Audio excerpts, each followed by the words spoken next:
अस्सलाम वालेकुम रहमतुल्लाहि वबरकातुहू। उम्मीद है व्यूअर्स आप खैरियत से होंगे।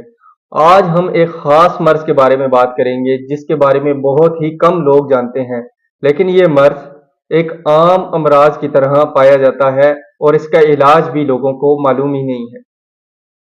ये एक जल्दी डिसऑर्डर है जो दौर जदीद में एक खौफ की अलामत समझा जाता है।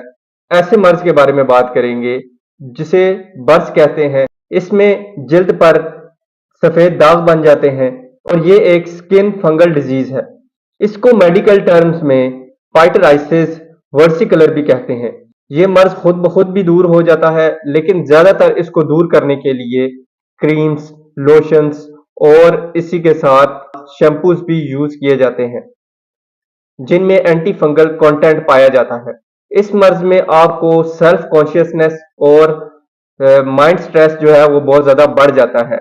और इसके साथ इस पर आपने ऑयली स्किन प्रोडक्ट्स आपने बिल्कुल यूज़ नहीं करनी। इसको मद्देनज़र रखते हुए सफ़ेद और स्याह दागों के अजाला के लिए मैं लाया हूँ आपके लिए एक बेहतरीन नुस्खा, जिसको आपने 40 रोज़ तक बराबर इस्तेमाल करना है और इसमें कोई नागा नहीं करना। इस नुस्खे के अज्जा आप नोट कर लें। नुस्खे में सबसे पहले आपने लेनी है बाबची के साथ आपने लेनी है तुख्मे पनवाड़। इसी के साथ नेक्स्ट आइटम जो आपने इस्तेमाल करनी है वो है चास्कू, और इसी में आपने इंजीर भी इस्तेमाल करनी है। इन सब को आपने बराबर वजन में ले लेना है। बराबर वजन में लेने के बाद इनका पाउडर बना लेना है। पाउडर बनाने के बाद किसी जार में महफूज कर लें।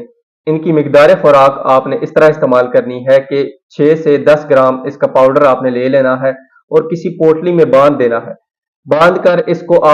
बांधकर इसको आपने रात को नीम गर्म पानी में इसको भिगो देना है। आपने भिगो के सुबह आपने इसको छान कर इसका पानी इस्तेमाल कर लेना है और इसका जो महलूल बच जाएगा आपने उसको सिरका में भिगो देना है। सिरका में भिगो के इसकी क्रीम तैयार कर लेनी है और उन बर्स के दागों पर लगानी है, जिससे बहुत ज्यादा जल्दी आपको अफाका होगा। इसी के साथ आपको परहेज बताता चलूं तो बतौर गजा आपने बेसनी रोटी इस्तेमाल करनी है और बेसनी रोटी के साथ आपने कुछ चीज़ों से परहेज भी करनी है, जिनमें आपने गुड़ इस्तेमाल नहीं करना, सुर्ख मिर्च इस्तेमाल नहीं करनी और इसी के साथ आपने बहुत ज़्यादा तेल वाली गज़ा इस्तेमाल नहीं करनी, तेल आपने इस्तेमाल नहीं करना और इसी के साथ आपने खट्टी चीज़ों से भी परहेज करनी है, जिससे आपके ये सफ़ेद दाग 40 रोज़ के अंदर अंदर क्लियर हो जाएंगे।